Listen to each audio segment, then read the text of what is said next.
Hey, we're back. Okay, I'm gonna just chug for a second. Oh my gosh, drips. I'm chugging because I'm talking so fast, and so that was a problem. Oops. You guys probably think like I'm cool, but I'm not cool at all. I'm so weird. Okay, so I was gonna throw out that disclaimer. Just again, no diagnosis, no prevention, no treatment, no prescription. This is all for education and inspiration. And please ask your doctor and do your own research before implementing any of this information. This is all for education only, and I couldn't possibly know what your specific issues are. So please, do your own research. Is it ever okay to just eat meat and fat alone? Sometimes I just want a steak with no carbs. If your hormones are pretty balanced, yeah, usually. But I would say, listen to yourself. What I do in a situation like that is I just have something like I'm having right now, which is just, in here I have coconut water with mango juice and OJ, and some salt and some collagen. And that's what I'm normally going to do if I don't really feel like eating a carb or something like that, or I want something kind of gentle on my stomach. And that's pretty commonly the way that I would recommend people eat if they have really bad gut issues. Because that's why carnivore is so effective for people's issues, inflammatory issues. It's because there's no fiber in it. And so we can mimic that without starving our body of sugar. And so doing fruit juice or something like that with a steak is, a way to do that. But some people can handle just protein alone, but for someone who's already really imbalanced, protein's just going to drop their blood sugar really low. Because remember, protein creates a huge insulin response, and insulin is that hormone that allows sugar into the cell. And so if we eat protein alone, our blood sugar really will drop, and then our body has to get that sugar back up, and if we don't consume it, we're going to make it. Thoughts on how to help with hidradenitis suppurativa? I think it has a lot to do with stress. Excessive sweating. Years ago, I had excessive amounts of adrenal stress. I was hypothyroid, and I now look back and I probably did have HS because I was drenched in sweat almost all the time.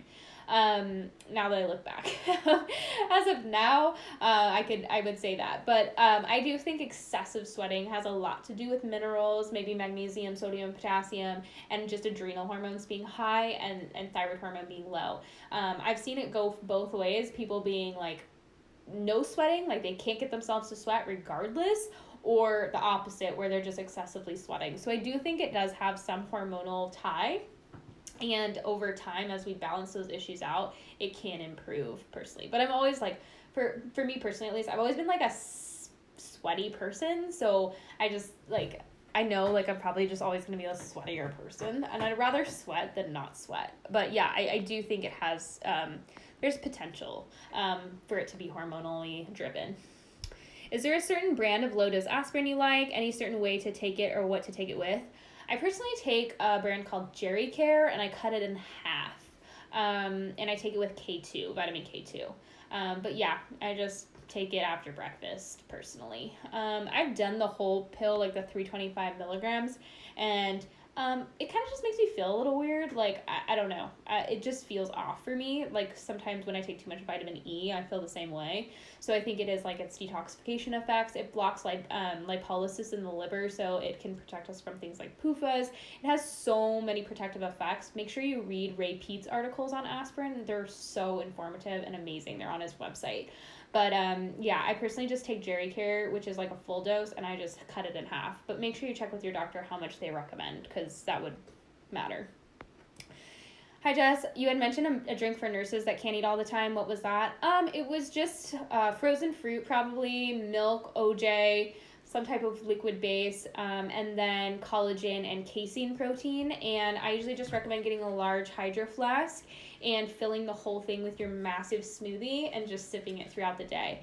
A lot of people are like, oh, I just make one serving size of a smoothie. And I'm like, well, you can drink a smoothie for multiple meals. And if you use something like this, it'll stay cold all day. And I will even put ice in it so that it stays even colder and more frozen. I use about a stick of butter a day in all my home cooking. Is that much butter bad? I wouldn't say it's bad, but if you're overweight or you struggle with weight loss, it could be contributing. But I think too much butter can cause us to, cause us to be overweight if we can't handle it, if we're not using that energy. But I don't think it's bad necessarily. What do you think of food combining? Should we eat fruits separate from our meals since it digests so fast? I personally don't worry about it, but some people like to. I don't have the headspace for it, honestly. Who's got time for that? That coconut water, how many cups per day can we mix it to make it taste better?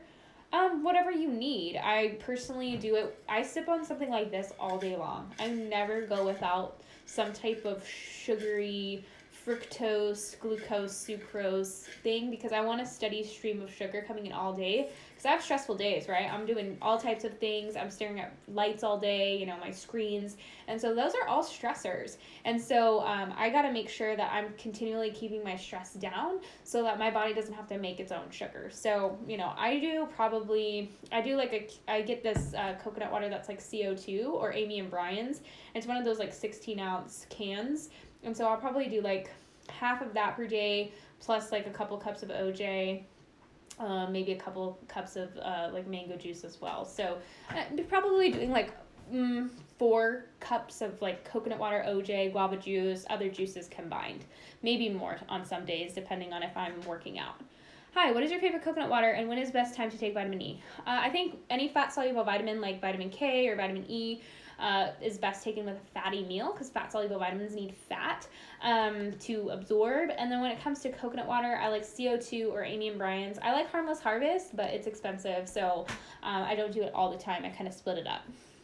Of course, fresh from the coconut is best, but I don't always do that. Sometimes I will go to the Asian grocery store near me and pile up on young coconuts and open those babies up. A trick is you use the blunt part of your like big kitchen knife and you kind of like go like boom and then you start to cut a hole in the top. It works really well. There's also something called a Cocoa Jack that's like a tool made for that, but I'm not that fancy. I've read that if we eat carbs at every meal, our insulin is constantly raised, which eventually causes weight gain. How is this not true? Insulin is a hormone that acts as a key. Insulin is not the problem. Hyperinsulinemia is the problem. So insulin is a hormone that helps carbs and glucose get into the cell, which lowers blood sugar, right? Insulin is good. But if our cells are not responding to insulin properly, that is when insulin remains high in the bloodstream and blood sugar stays high because, the cells aren't responding to this hormone insulin and therefore they can't get sugar inside of themselves and they need that sugar to run properly to create ATP. So hyperinsulinemia is a problem. However, it's not the carbs causing the problem. It's the fact that the cell's not responding to the carbs. So it's stupid to try to lower insulin without actually fixing the problem. Lowering our carb intake does nothing but lower insulin levels because we don't need an insulin response. But I think a better, more common sense approach would be to get the cells responding to insulin better. And then every time my insulin spikes up, my cell responds to it, lets sugar in the cell, and then insulin goes back down. And that's how it's supposed to work. And so yes, insulin remains high if you're not responding to it well. But if you're using it, you don't need a lot to get that sugar into the cell. Your goal is to need the littlest amount of insulin, have your cells be super, super sensitive to insulin so that your pancreas only has to pump out a little bit of insulin and let the glucose into the cell. That's the goal. And things like magnesium and liver issues and gut issues and not eating enough and cortisol issues. Most people that have insulin resistance have hypercortisol levels, and polyunsaturated fats, I can't stress this enough, are going to drive the cell to not respond to insulin. Because when it comes to free fatty acids, if the cell's burning free fatty acids like polyunsaturated fats that have been liberated from the tissues, it's not going to burn glucose at the same time. It's going to say, not today, brother. We've got free fatty acids to burn. We're not going to burn sugar today. And so it does not respond to insulin. And so the more polyunsaturated fats that get liberated from the tissues, the more insulin resistant we become because we have more free fatty acids to burn. We keep saying, not today, not today, not today. And our cells are literally starving of sugar, but we can't respond to insulin because we're constantly liberating polyunsaturated fats from the cells. And so that does become a problem. So I highly recommend checking out my story highlight labeled Insulin Resist. I couldn't spell the whole thing. And check out a few of my posts that talk about this phenomenon. So yes, if we are resistant to insulin, we're going to see our insulin raise when we eat carbohydrates. But the cool thing about fructose and fruit sugars is that they don't need an insulin response. They go directly into the liver and store as glycogen for the body to use as it pleases. It will turn that stored glycogen into glucose when it needs fuel. So for people who are insulin resistant, fructose from things like raw honey and fruits are so amazing. Starches will spike insulin. What are your thoughts on doxycycline for acne? It can be an awesome choice or it can be the worst choice we ever make. It really just depends on the situation. Some people need like a wipeout of bacteria, and then some people it can cause more microbiome imbalances. So I'm kind of neutral on the topic. Why do I blow up like a balloon when I eat cabbage? Because cruciferous vegetables don't digest well. Check out my post recently on cruciferous vegetables.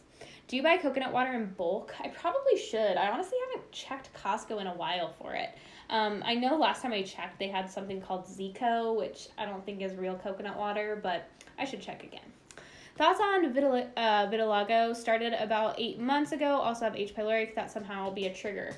I do think it has an autoimmune component to it. I believe that's what they're finding. In that case, it could possibly be like estrogen or inflammation involved, because it is I think an inflammation of the melanocytes, which are the cells that create melanin in the skin. So I would explore like estrogen possibilities and inflammation possibilities, things like that. Best way to determine proper dose of Shilajit? Personally, I wouldn't take more than 5, and I would start with just 1. So somewhere in between that is usually good for most people. Some people can only handle 1 or a half a 1. Difference between oral BBT and underarm BBT, like the one taken with temp drop. I have read that oral BBT can be between 0.5 and 1 degree higher than underarm BBT. Correct, because this is not your internal body temperature. I do find that if you I'm going to armpit show you. When you stick your your thermometer in really deeply into your armpit, it's a lot hotter than if you just set it there. And so that's been that's why I have not gotten temp drop yet, is because when I test my underarm BBT and then I test my under the tongue, I'll usually do the under the tongue first because that's gross. I will see it's a big difference right within the same minute. And so I personally think under the tongue is so much more accurate, as unfortunate as it is. And that's what's really kept me from going to temp drop. When I Google Skintegrity sunscreen, the brand Suntegrity comes up. Do you use the one with the silver and orange packaging? Yes. Sorry, I know it's Suntegrity, not Skintegrity. Oops. Correct. Hi, I heard a doctor say that eating small, frequent meals is dangerous because it causes us to not send a satiety signal to the brain. What is your experience on that? Personally, I think the opposite. When I don't eat throughout the day, I tend to be more hungry in the evening, or I tend to want to binge on carbohydrates. But I do think once you can get your blood sugar balanced and you don't need a steady stream of food, you should be able to go 4 hours, maybe 5 hours without eating. But I've heard of that a lot. It's that obsession with leptin and that obsession with insulin. It's just not looking at the root cause of the problems. Those can also be driven up and down based on stress. And so personally, I do think frequent eating is really important for people who are stuck in a stress response. And then eventually your liver can actually keep your blood sugar stable for a lot longer. So that's kind of my take on it. Sorry, I have to go get a phone charger, so I'm going to take you guys with me. Ooh. I have my studio in my guest room, so I'm it's how it rolls. So let's go to the next question. High titanium on HTMA, usually exposure, cooking pans, possibly. I'm wondering, do you have a permanent retainer, or do you have I would think permanent retainer. I would also consider braces. Have you had braces in the past? Do you have any type of implants dentally, or titanium implants in your bones or spine or anything like that? If not, I would chalk it up to possibly pans. There are other factors. My charger keeps getting stuck in the door. Oh, what an idiot. Okay, so yeah, I would say things like that can sometimes be left over from braces or things like that as well. So I don't stress about it until you get your first level minerals balanced, which are the calcium, potassium, sodium, and magnesium. Mentioned choline and inositol earlier, using it to help with anxiety. I heard it's very effective. Thoughts? I like L-theanine personally better. Like if I was going to pick something like that, it would be L-theanine over choline. But that's just my personal opinion. Come on, charge. Okay, my periods only last about 2 days. Is that something to be concerned about? I mean, if they're light and you have other symptoms or issues, it could be, but some people just have normally like lower periods or shorter periods. Is celery juice daily okay for you? It can be high in oxalates, so some people have a problem with it. But it is high in potassium and sodium, so that can be something that is very helpful for stomach acid and stuff like that. How do you know what an ideal weight for a shorter person is? I'm 5'2" and not sure if I should even have a goal weight at this point. Yeah, I mean, I don't really stress about like what my ideal weight is. I just, if my body feels good and I am balanced, then I can start maybe stressing about that. But I'm not going to try to force my body to lose weight when I have other health issues I need to worry about. But an ideal weight is one that you feel your best in. And I don't mean like vanity-wise. I mean like symptom-wise. You're sleeping well, your mental clarity is good, all of that kind of stuff. That's what I would consider an ideal weight. And if you push it low, like say you try to opt for fat loss, you don't want to push yourself into a place where, oh, I've, lost my period, or I'm losing my quality sleep, or I'm, feeling anxious, or whatever it might be. Then that shows you that, okay, not an ideal weight anymore. Thoughts on low-dose naltrexone? My doc has me on for PCOS. LDN can be very effective for a lot of people. It helps with dopamine and things, and like your feel-good hormones, or your feel-good neurotransmitters, but it's not like a fix-all. It's just, I find that it probably just makes us feel better, but it doesn't really fix much. What should I focus on nutritionally and supplement-wise if planning on getting off birth control and entering perimenopause? My course Fully Nourished kind of goes over like nutrition, stuff, but we would want to focus on like minerals, things like iodine and selenium and, potassium and magnesium and things like that. We would want to make sure we're getting enough protein, enough carbohydrates. Like we would want to make sure we're just nourishing our body properly with whole foods. And that's usually the best take on it. Does sugar encourage the growth of bad bacteria in our gut? I'll just leave this here. In the Civil War, when people would get wounds, what did they pack it with? Did they pack it with keto protein powder? No. They packed it with, hear me out, refined white sugar. Because, oh my gosh, sugar is antibacterial. Oh my gosh. So anytime anyone says like sugar feeds bacteria in your gut, they're not understanding what's going on. They're not understanding the cascade that needs to occur. Maybe sugar will feed pathogens a little bit in certain forms, like fructose, for example. That saccharide can feed sugar or feed bacteria.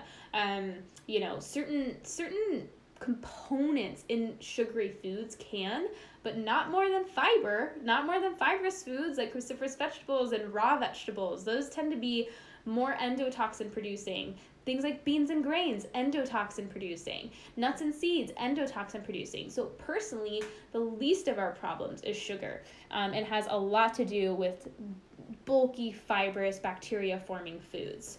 Sorry, I'm trying to get my charger to work. Hold on. I'm listening for that ding. Come on, ding. Which supplement brands do you really recommend for minerals? Is grass-fed beef liver capsules enough to support phase 2 detox? Freeze-dried best? Okay when copper already high? Yeah, because it's bioavailable copper and it's provided with the cofactors needed for copper. So for copper utilization, so that is important. In regards to minerals, it just kind of depends. I have lots of things up my sleeve and it really depends. I try to do as many whole foods as possible. For example, for zinc, we do oysters first. We don't do a zinc supplement. No. So it really depends, but I try to do as much food as therapy first. Food as providing those minerals first. Does juice interfere with the migrating motor complex, or do you not worry about snacking?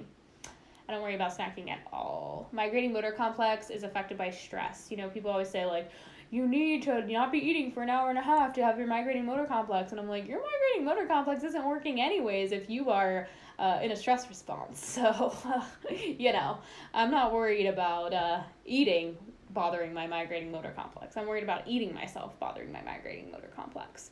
What kind of vitamin K2 supplement? I like Thorns and I like a Novix brand. Those are kind of my two favorites, like an MK7, MK4. Lots on celery juice. There seems to be a lot of hype about it. It's rich in potassium and sodium, which is why people get so obsessed with it. But it is high in oxalates, so it can be a problem for people. So it's not like the magic heal-all that a lot of people say. What brands of casein do you like? Right now I like Naked Casein. You can get it on Amazon. It's the best one I've found so far. I have dark spots on the back of my neck. My doctor said maybe it's because of your PCOS. Can it be when you have the PCOS? If you have the PCOS, I don't know what you mean by dark spots. If it's like melasma or something like that, then yeah, estrogen can definitely drive us to our skin to change colors. But I'm not really sure because I don't know what they are or anything about it. So that would be just speculation on my part. Why are so many meat chefs fat? Promise I'm not a vegan, but I always wonder this. Because a lot of times they're eating lots of breads and things like that. Also, people that eat conventional beef or conventional meats, they're eating lots of polyunsaturated fats, because if those animals are eating lots of PUFAs, there's lots of PUFAs in the animal's tissue, and therefore there's lots of PUFAs in your tissue, because what the animals eat, you eat. So it's just something to kind of keep in mind. But a lot of those people are also eating tons and tons of, canola oil. They're not worried about the fats that they're cooking in.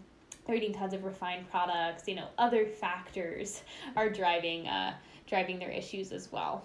It's kind of the same thing with the studies that say meat eaters are unhealthy, and it's that person is eating tons and tons of Twinkies and a hamburger at night, and what they're saying it's the meat that's the problem. I'm maybe, but maybe not.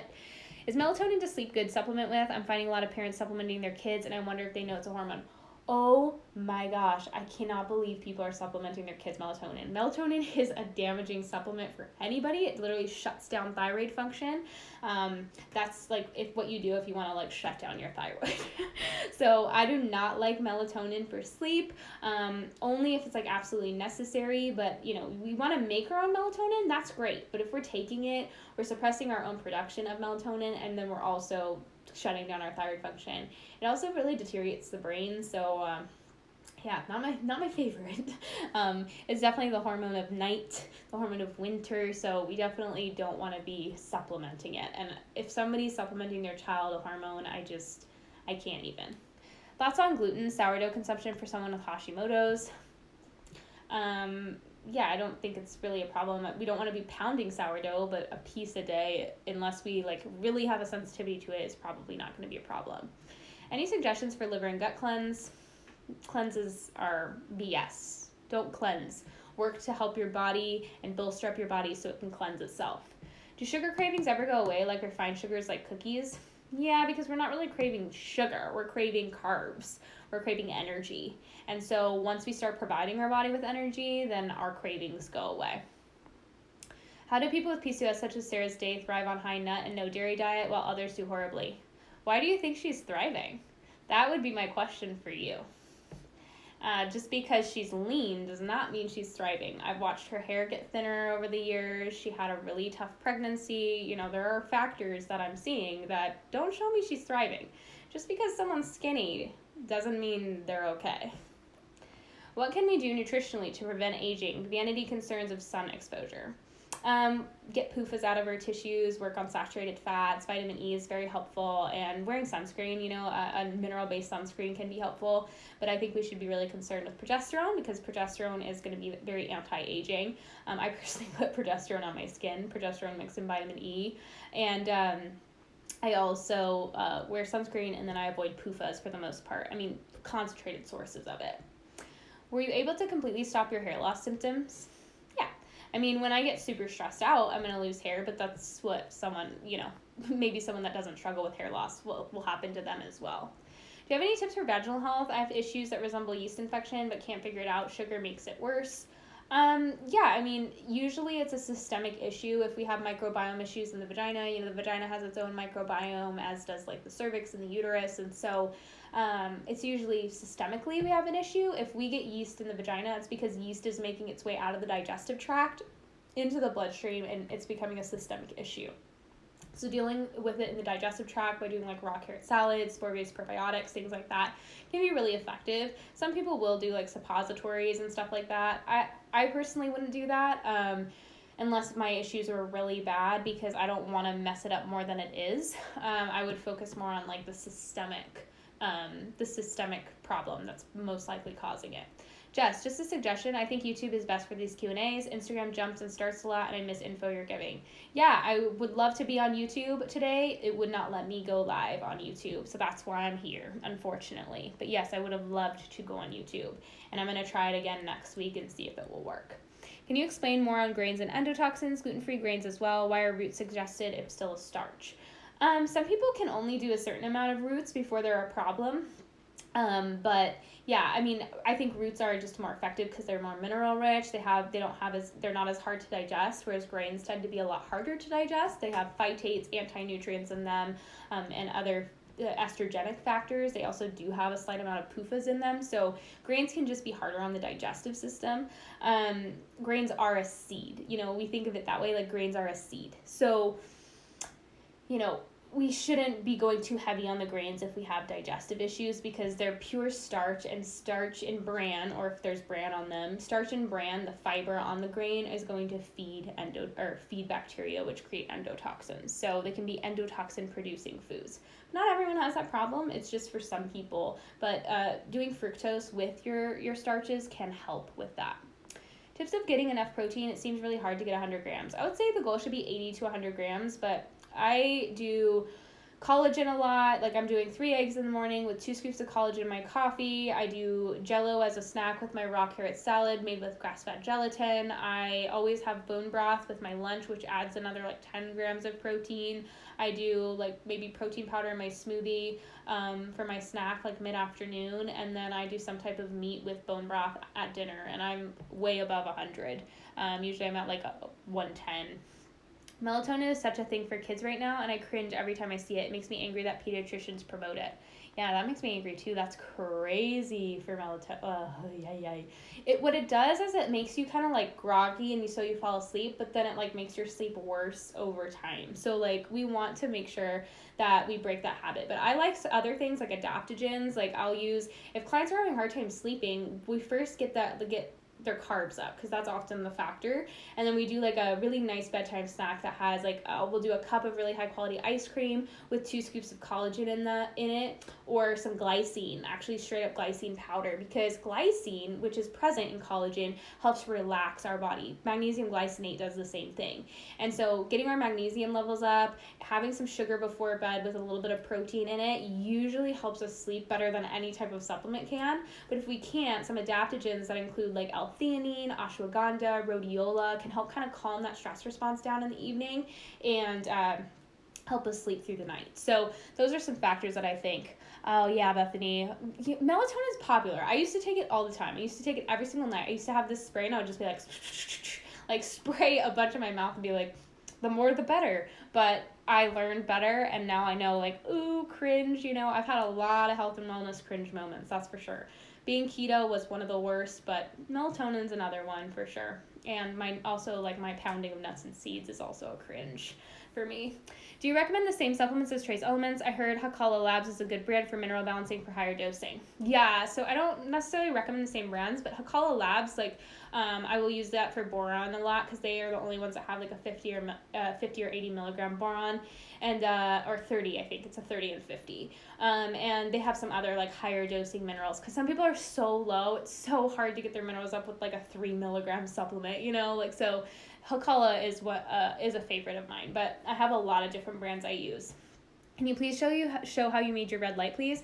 I have a highlight story labeled Red Light, DIY Red Light, and I show you exactly what bulb I use and everything. Katie Blue, hi, is it possible to stop hirsutism and go for it, and for it to go away forever?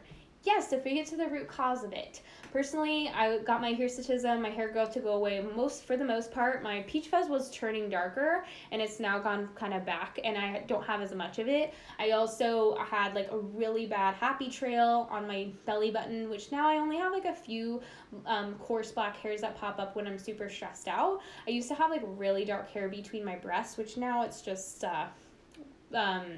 like peach fuzz kind of. So yeah, I've definitely seen over the course of the years, as I've balanced my progesterone out and got my estrogen issues a lot better, I've personally seen my hirsutism get better.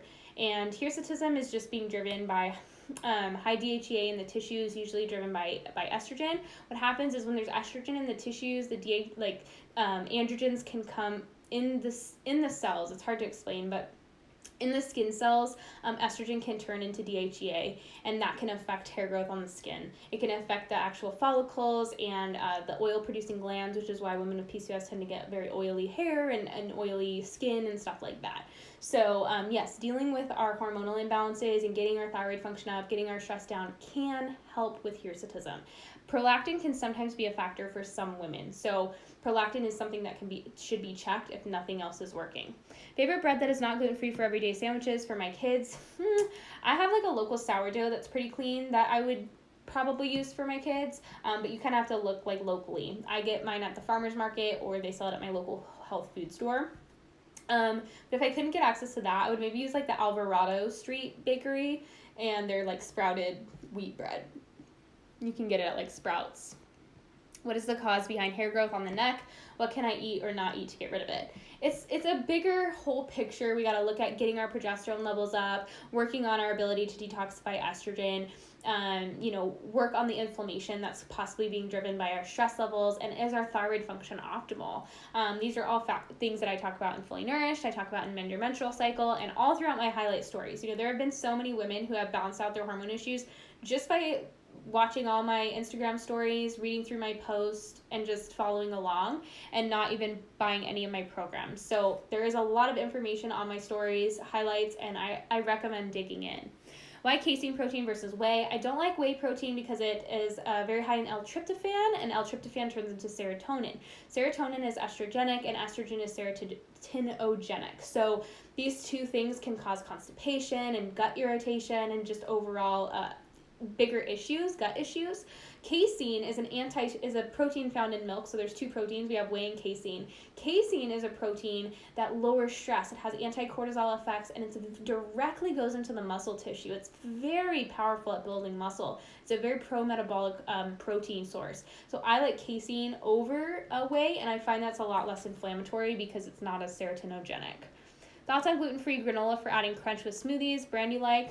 I don't know. I don't really use granola very often, but I would probably look for something that doesn't have any crappy fats in it. It has like coconut oil and doesn't have like a ton of nuts in it. I used to use Purely Elizabeth a lot. I haven't looked at it in a while though. I know there's some nuts in it and seeds and stuff, but if you're just using a little, who cares?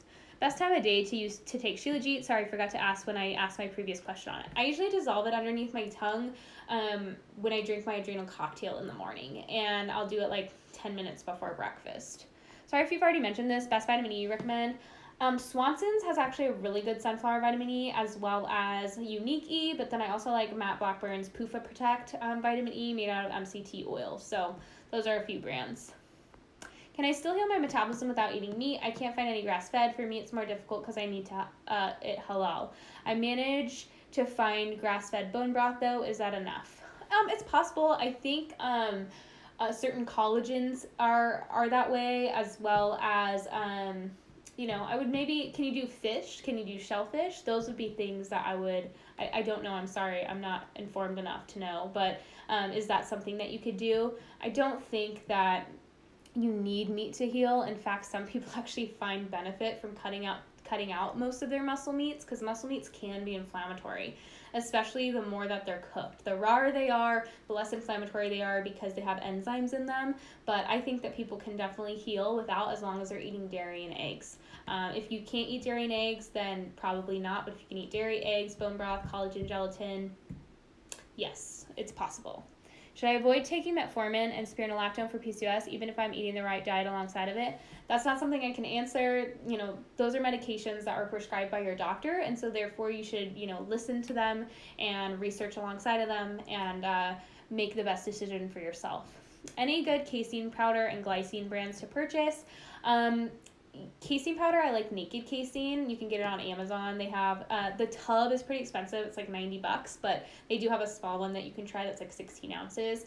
And then I like bulk supplements for glycine or like pure bulk. But you just have to be really careful with glycine. It's very easy to overtake it and it can actually be very dangerous. So you want to pay attention. Like I usually will use a powder, but it can be easy to overtake. So if if that's something that you're not going to be careful about or you're going to, forget, then get a capsule that's designed to take and not to actually put into capsules. Because when you buy like a supplement powder, it's pure and it's for people that are buying in bulk and putting it into capsules, and so they're kind of measuring things out and adding fillers and stuff. And so I will buy it in bulk because I'll use a tiny little amount. I'll follow the directions. I think it says like 1/16 of a teaspoon. But I would just be careful with that. That's just a long way of me saying be careful. Bleeding happens always after dairy consumption. Should I wait until progesterone magnesium goes up? If bleeding always happens after dairy consumption, that's interesting. Yeah, it could be thyroid related. It could be, there is small amounts of both progesterone and estrogen in dairy. It also has some prothyroid factors in it. So, if you are super sensitive to estrogen, that's something to maybe, keep out until you've gotten a little bit more balanced. I'm wondering if it's histamine related as well. So those are some factors. But yeah, I would, if it makes you feel off or causes symptoms, then you might have to experiment a little bit and maybe try like goat's milk or something like that, or some like cheese. Those are things that I would experiment, see if it's all dairy or if it's just a specific kind. What is an underlying factor for receding gums? Honestly, I don't know for sure, but I do think it has to do with our microbiome, and I think it has to do with fat-soluble vitamins. I've also seen multiple clients of mine have their gums affected by minerals. So magnesium specifically, potassium, even sodium and calcium have caused problems for people's gums or have helped with their gum sensitivity. So I do think it has a mineral factor. I'm not exactly sure what that is, but I think our teeth, need minerals, so it would make sense that our whole mouth needs minerals. But I do think it does have a microbiome factor. I do recommend people take very good care of their mouth health, because it's so important to like floss, get the bacteria out from between our teeth, brush our teeth so we're getting like all the tartar and plaque buildup off, and then make sure that we're rinsing our mouth with either coconut oil. I really like coconut oil pulling, or doing some more like antibacterial rinse. But yeah, mouth health is important. So those would be the things I would ask. And then if those are things you're already doing, which many people who have gum issues are already doing those things, then I would move on to, okay, what's maybe some more underlying causes? Is there digestive issues and gut issues involved? Is there endotoxin involved? Is there mineral issues involved? Those are some factors. So I've cut out nuts, legumes, veggies, etc., and have been focusing on fruits, roots, animal protein, saturated fat for about 2 months. I have a lot of metabolic and digestive healing to do, but I'm still super bloated and taking Oregonol. My stomach is super tender and painful. Is it just going to take a long time to feel better? Are you doing root? Sometimes if we already have overgrowth issues, it can take months and months to resolve, sometimes years, depending on how bad our issues have been for a long time. But something that I would pay attention to is starches. Some people with really bad gut issues cannot handle any starch at all. Very little starch from things like potatoes and sweet potatoes. So I would be very conscious of like if those are affecting you and it's not the fruits so much. And what can help is drinking OJ alongside of starches, and sometimes just doing a little amount of starch and more fruit than starch and honey than starch. Another thing to consider is I would say, how's your fiber? How's your fiber intake? What fibers are you consuming? Are you consuming unripe fruit possibly? Are you consuming fruits that maybe are bothering you, like apples, pears, and bananas? Those can all be a problem. Are you doing lots of pineapple, which can be like very serotoninogenic, so rich in serotonin? So I would start to maybe eliminate, do more cooked fruits, cooking plums and peaches and cherries and things like that. Doing really ripe tropical fruits like papaya and mango. Really now thinking in terms of digestibility, because if we have a digestive system that's struggling, anything harsh is going to be a problem. But my question would also be like, have your issues gotten better at all, or are they just kind of staying the same or feeling a little bit worse? If they're feeling worse, it's possibly things like actually moving. That junk needs to be supported in the liver, and so sometimes we need to do things that support bile flow, like bitters, or even like taurine or ox bile. We need to actually take digestive enzymes, build up our stomach acid back up. So those are also other possible factors. I recommend sheep milk yogurt to everyone. It's a perfect food with its protein fat carb ratio. Yes, sheep's milk yogurt is awesome, as well as goat's milk yogurt. Have you been liking that new toothpaste that you got sent a couple weeks ago? Yeah, the Risewell toothpaste. I actually really like it. They have like a kid's one that's cake batter flavored, and I've been liking that one. But I like the adult one as well. And the mouth rinse that they sent me is like a mouthwash. I never use mouthwash, but I like it. Like, it has like a clove. Like, it really just like makes me feel real clean in the mouth. So I actually do like their product quite a bit. And it's pretty. Like, I don't know. I think it looks good sitting on my bathroom counter. Aside from your carrot salad, what other foods help bind to excess estrogen? Bamboo shoot. So I have like a post, I think 4 back. It says like, remember to eat your raw carrot today. And that has a bamboo shoot recipe in, like canned bamboo shoots. You can get them. They're very anti-estrogen, as well as well-boiled mushrooms. So if mushrooms have toxins on them that can be like pretty dangerous, but if we boil the mushrooms for a couple of hours, it kind of reduces those, and then we drain them of the water, rinse them. I usually will just cut them into small pieces and throw them into like my meatloaf, and I usually actually will freeze them in little ice cube trays, and then I like pop them out. It's like an ice cube of frozen mushrooms, and I'll just like throw them in like meatloaf, or if I'm like sauteing ground beef, I'll throw them in there. If I'm making like some type of broth, I throw it in there. So I'm just doing lots of mushrooms. But yeah, those are all very helpful at binding to estrogen. And that's what I would focus on. Is it normal to sleep for 9-10 hours? Do you recommend a snack right after waking up for people who sleep long? It takes me a bit in the AM to make breakfast. Yeah, I usually recommend a morning snack. I like when people eat within 30 minutes of waking optimally, at the most an hour. But yeah, I definitely like a morning snack. And also, like, I don't want to say it's not normal to sleep 9 to 10 hours, but we need to ask our body like why it's needing so much time to recharge and regenerate. If we're going through like a stressful time in our life, or we were really active yesterday, then yeah, that makes sense. But if we're not sleeping, or if we're having to sleep a lot, or we're undersleeping, those can both be signs that maybe there's some imbalances. Or if we have other imbalances, then we know like, okay. I find that some people actually end up needing to sleep less, and they feel more rested once they start to balance out their hormones. Hi, Jessica. Jessica, I don't know what that question is. Can extended breastfeeding have negative effects on hormone balance? I do think prolactin has to remain a little higher in order to produce breast milk, and if we haven't gone back to cycling, then our progesterone levels will suffer because of it. But personally, like, the health of our baby is so important that minor stressful like hormonal imbalances, if we're okay, if we're seeing like that we're fine, I think we should breastfeed for as long as we want to, and as long as what works for us. But if the worry is, a lot of people ask me questions, I get this question a lot, is I'm breastfeeding, how can I lose weight? And I'm like, you realize that once your body thinks it's in a famine, it's not going to produce any milk, correct?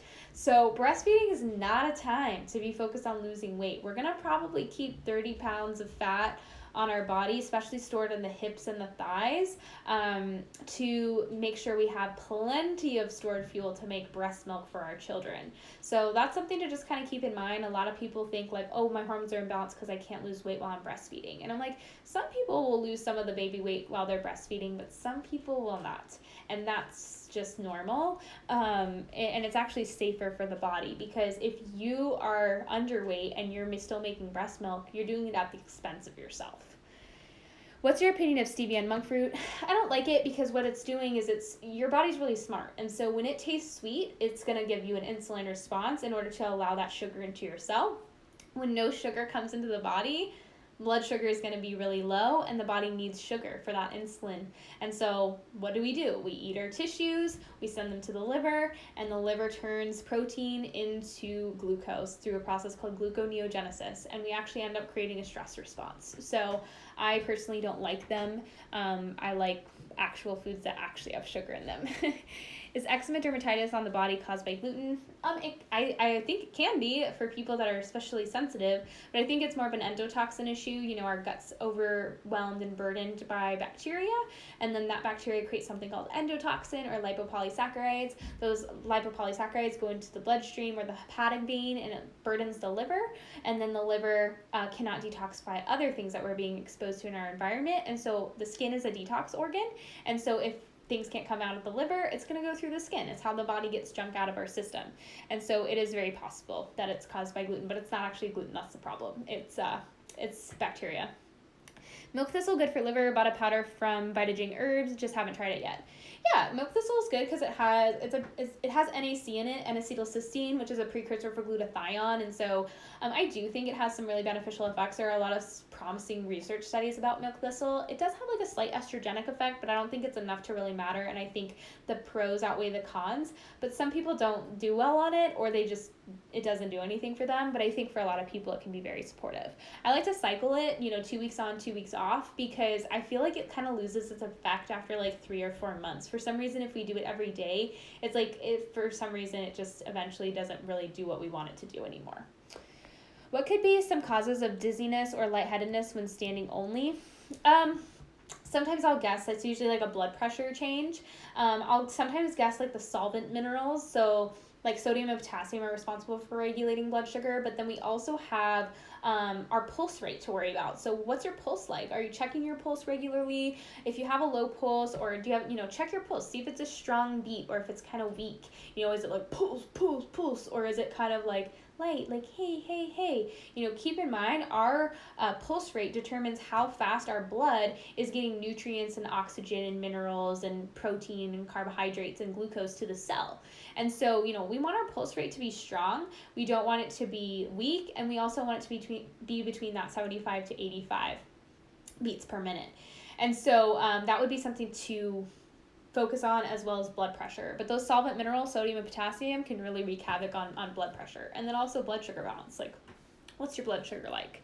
Do you need more calories after you ovulate? I feel like I'm always starving during my luteal phase. Is this normal? Yes. So when we ovulate, we drop an egg, right, for potential fertilization. If there's sperm present, it's going to get fertilized. And so that luteal phase is a pre-pregnancy prep, in the sense of there could be a possible fertilized egg waiting to implant 2 weeks from now. And once it implants, then, you won't start your period and you'll go on towards pregnancy. If it doesn't get fertilized, then your progesterone levels will drop and you'll start your period. And so we can think of the luteal phase as the body preparing for pregnancy. It's why progesterone raises our temperature. It raises our thyroid function. Progesterone is a pro-thyroid hormone, a pro-metabolism hormone, because it's working on utilizing protein and carbs to build something, right? To speed up the metabolism, because the body is prepping to build something amazing and incredible. So we kind of need to keep that in mind. The luteal phase, our calorie needs can sometimes go up almost like 500 calories for some people. I find it's anywhere from like 100 to 500 calories, but we should eat when we're hungry, because it's our body being smart and telling us, hey, I need fuel. Is it really important to track my temperature when I'm still in bed? If I walk to the bathroom, is that a problem? I forget, and seeing a sticky note in the bathroom will help me remember. Sometimes it can raise your temp and pulse a little bit, but sometimes I'm like, it's better to just get it in than not at all. So I would rather just like get a temp and pulse than not at all. But if you're like, oh, I'm feeling horrible, but my temps and pulses are fine, then I would actually take it while you're in bed, because sometimes the temps and pulses can lie. Yes, completely agree. Breastfeeding my 1-year-old and breastfed my 2 olders well beyond a year. I cannot lose weight when breastfeeding at all. Yeah, that's pretty common, and I would say that's probably more common than losing weight during breastfeeding. Like, I feel like that's kind of like a societal lie, like, you should breastfeed to lose your baby weight. I'm like, well, you should maybe breastfeed because it's helpful for your baby, like, but it's probably not going to be super convenient for you. When you suggest natural vitamin E, what do you suggest taking? I really like PUFA Protect by MitoLife. I like Sunflower Vitamin E by Swanson. It's very inexpensive. And I like Unique E. They're all really good vitamin E's. How do you feel about NAC and inositol for PCOS? I feel like I get this question all the time. They're not my favorite supplements. They're not the things I would focus on first. Sometimes inositol can be helpful. I know N-acetylcysteine is pretty popular, but it's personally not one of my favorites. Is wearing contacts daily bad for eye health?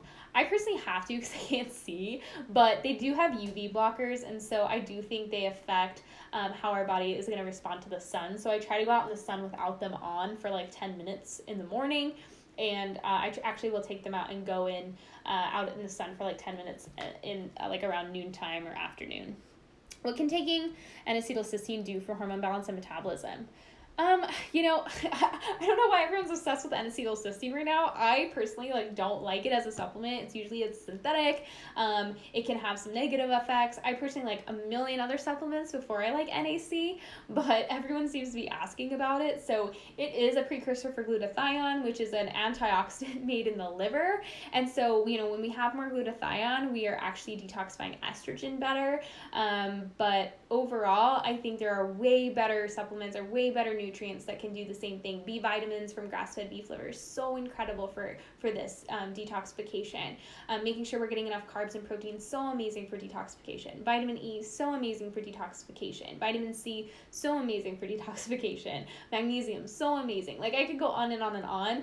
For someone that has PCOS, I'm always concerned with a few levels. Sodium, because sodium regulates insulin. Potassium, because potassium helps the thyroid get thyroid hormone into the cell. Magnesium, because magnesium helps you respond to glucose better. Calcium, because when it's not in the right place, it calcifies our tissues and our metabolism slows down. So we need vitamin K too. So those are the 4 things I'm really concerned about. And then I'm also wanting to make sure someone's getting enough B vitamins, someone's getting enough protein, someone's getting enough fat-soluble vitamins, so vitamins A, D, E, and K, which I already mentioned. And then, keeping their blood sugar balance. Those are all way more important factors than N-acetylcysteine, in my opinion. Could you please talk about insomnia a few days before a period? Usually that's a sign of estrogen dominance or progesterone deficiency, or both. Progesterone helps us sleep at night. It's an anti-cortisol, anti-stress, anti-estrogen. And so if we have insomnia, we usually need to work on our progesterone and our ovulation a little bit more. Sometimes it can be our needs for carbohydrates have gone up and we haven't kind of met those needs. And so towards the end of the luteal phase, we really feel those effects of our having low blood sugar. So sometimes it's just a need to raise our calories a little bit, raise our protein and our carbs during our luteal phase. But sometimes it's actually that we need progesterone. We need to focus on making more. Sometimes people like to supplement it, or progesterone boosters like vitamin C, B vitamins are really helpful, and salt and sugar are very helpful. Yeah, everyone's laughing because for some reason N-acetylcysteine has just been thrown at me, and I'm I don't even recommend that. What the heck? How much vitamin E do you need do you take, and do it can detox PUFA stored in our tissues? I've heard multiple opinions on this. So it doesn't necessarily detox PUFAs, but the more PUFAs we have in our tissues, the more our needs for vitamin E goes up. So if we've eaten a lot of PUFAs, we've taken a lot of fish oil, we eat a lot of nuts and seeds, whatever it is, we grew up eating McDonald's, whatever it is, our vitamin E has been depleted. And so the more PUFA we have, the more vitamin E we need. And so that's kind of something where it helps us not oxidize PUFAs so harshly. It's also protective against estrogen. Personally, I don't think taking too much, I personally experienced taking too much. I've had multiple friends that are, interested in what I do, take too much, and we all kind of have the same opinion, take too much vitamin E is rough. It feels so off. I get super nauseous. I feel so gross. So I personally will take it once every other day. If I can tolerate it, I'll take it every day. There's some days I can't. And it's just because, I'm still, working on my stuff too. All the stuff that I teach you guys, it's stuff that I'm learning and implementing along the way. And I might just be a couple steps ahead of you, but, I'm on the journey too. And so vitamin E, I think it is very powerfully against PUFA. It works very powerfully against PUFAs. It's very protective. It's very hormonally supportive. There's a lot of research studies, especially it was used a lot during the mid-1900s to help with infertility in high amounts. So I do think it's, in a sense, safe. I think a lot of the negative press regarding it was because synthetics were used at some point and that caused problems. So that's why I always say natural vitamin E, no synthetics. But I do think it's effective for hormone balance and so many different things. I just think if you're really toxic or you have a lot of PUFA issues, it's just really rough to take high amounts. So I usually will take it every other day, or even start with just maybe 2 times a week, because we really only need about 100 milligrams a day on a normal day. But if we have a lot of PUFAs, obviously our needs go up. Does thing of beef liver capsules make a difference? Also, last one, which collagen do you prefer? Thanks. Does timing of beef liver capsules? I personally will do it with a meal, so because it does speed up your metabolism. So I do 3 with breakfast, 3 with lunch, and that's kind of what I recommend. If you take it with dinner, it might be too energizing, and you might not be able to sleep. As for collagen, I like Great Lakes. That's my favorite. What do you think the best way to get electrolytes in is? I have POTS, and a lot of sports drinks recommended have chemicals and are alternative sweeteners. Coconut water and sea salt. I think those are like my favorite ways to get minerals in. Coconut water used to be used for blood transfusions because it's identical to our blood plasma. So, if we think of it that way, it's identical to our blood plasma. It's very rich in all electrolytes that we need. So coconut water is amazing. Sea salt, I like Icelandic flake salt like Malden's or Crucial 4 is an amazing source. And that's kind of my favorite way. I think coconut water is the best sports drink. I was going to ask your opinion on NAC. I took it with liver caps mainly for liver support for acne, and my skin did clear up, but I understand the mechanism now versus chasing the symptom. Yeah, I think NAC can be supportive for some people, and if you do see benefits from it, why the heck not? But I think there are people that will just take it to take it, and I'm like, don't take it to take it. You should have a purpose for taking it. Any specific time of day that's best taking different supplements, of course, those filling in possible gaps not met with whole foods. I think taking it with meals unless otherwise indicated is probably a good idea for most supplements. I try to keep supplements as slim as possible. More supplements is not always better. But yeah, I think with meals unless needed otherwise is great. I've been in my period for a long time now. Have been using progesterone cream on and off. I got brown discharge twice during this cycle already. What is that brown discharge? Sorry for TMI. Yeah, brown discharge is nothing to be worried about or concerned with. It's usually old blood. So the reason it's brown is just because it's old. It's not oxygenated anymore, and usually it's just old stuff that's been sitting there for a while. But that's usually a good sign because usually nice bright red oxygenated blood follows brown blood. So sounds like you're doing something right. I can't afford Pristine Hydro Magnesium. What other brand would you recommend? If you scroll back, I have a very cheap and easy way to make magnesium out of milk of magnesia and sparkling water. Can make magnesium bicarbonate for $3 for 1 million doses. So that's what I would use for magnesium bicarbonate. Magnesium chloride, Life Flow magnesium spray is great. It's $9. And then a magnesium glycinate is also really good. I missed what you said about how long does it take to get PUFA out of our bodies. Anywhere from 1 year to 4 years, I would say, depending on how overweight we are, how much PUFA we have stored in our tissue, what our history is like. It's going to be different for someone that grew up eating tons and tons of fried foods over someone that maybe didn't eat tons of those foods. So I think it just really depends. But I wouldn't try to force them out of my system. It can just take time. But sometimes it's speculated that it could take up to 4 years. Do you know anything about white spots on skin? They are tiny, mainly on my shins, but a few on forearms. They don't tan. I figure this is nutrient related. You know what's so weird is I used to have those, and it was spots up my legs. And I don't really know. I didn't notice what the problem was. The doctor just said it's just whatever pigment, weird pigment. And I was like, I don't think so. There's something weird. But I don't really know specifically what changed it. I haven't seen them in a couple of years. I usually notice them when I tan in the summer, and I'm like, oh, those are really white spots. But I did start using magnesium oil on my legs, and that, is a factor. But I think it has to do with everything, progesterone, eating the raw carrot, all of the factors. One of my main concerns after getting off the pill is that I may break out. What can I do to prevent this from happening? There's nothing we can do to prevent this from happening. We've shut down our cycle for so long sometimes that our body can make some adjustments. Taking a low dose estrogen every single day long term does come with some consequences. We don't have any progesterone to balance it out, and we have to work on, ovulating again. And so therefore, there are big factors, make sure we keep inflammation down and support our body. But at the end of the day, there's nothing we can really do to prevent it. Okay, Instagram's going to cut me off in a minute and 30, so I'll try to answer as many as possible. One more question. Why would bone broth make me bloated, gassy? Should introduce it more slowly. Watch my highlight story on food intolerances and histamine. I talk about that. How to get rid of dark circles easier. I take lots of vitamin E. That can just sometimes be because we're tired or our liver is depleted. So are you eating enough carbs? Are you balancing blood sugar? All the foundational things. But usually it's just because we're exhausted. Our body's exhausted, but it can be liver related. Thoughts on pre-workout powder. Mine has green tea extract. It's from Beachbody. Should I just do coffee instead? Ugh, Beachbody. Yeah, I would just do, I wouldn't do pre-workouts. I don't like them because they give you artificial energy, and so sometimes you push your body harder than it needs to be. And the reason why I said Beachbody is because I don't like their quality. Are not very clear on their quality. You call their company and they do not tell you anything about their sourcing, which makes me believe that they're charging premium prices for something that's very, very cheap.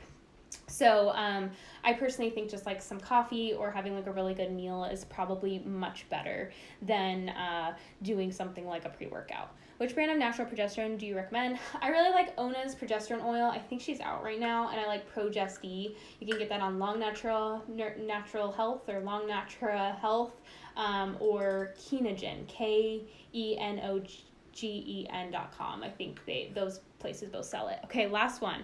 I showed low iodine levels on blood work. My doctor suggested eating more iodized salt. He said there wasn't enough iodine in pink salt or sea salt. I tried to eat shrimp. Is the iodized salt okay? I would check out the book, Iodine, Why You Need It and Why You Can't Live Without It by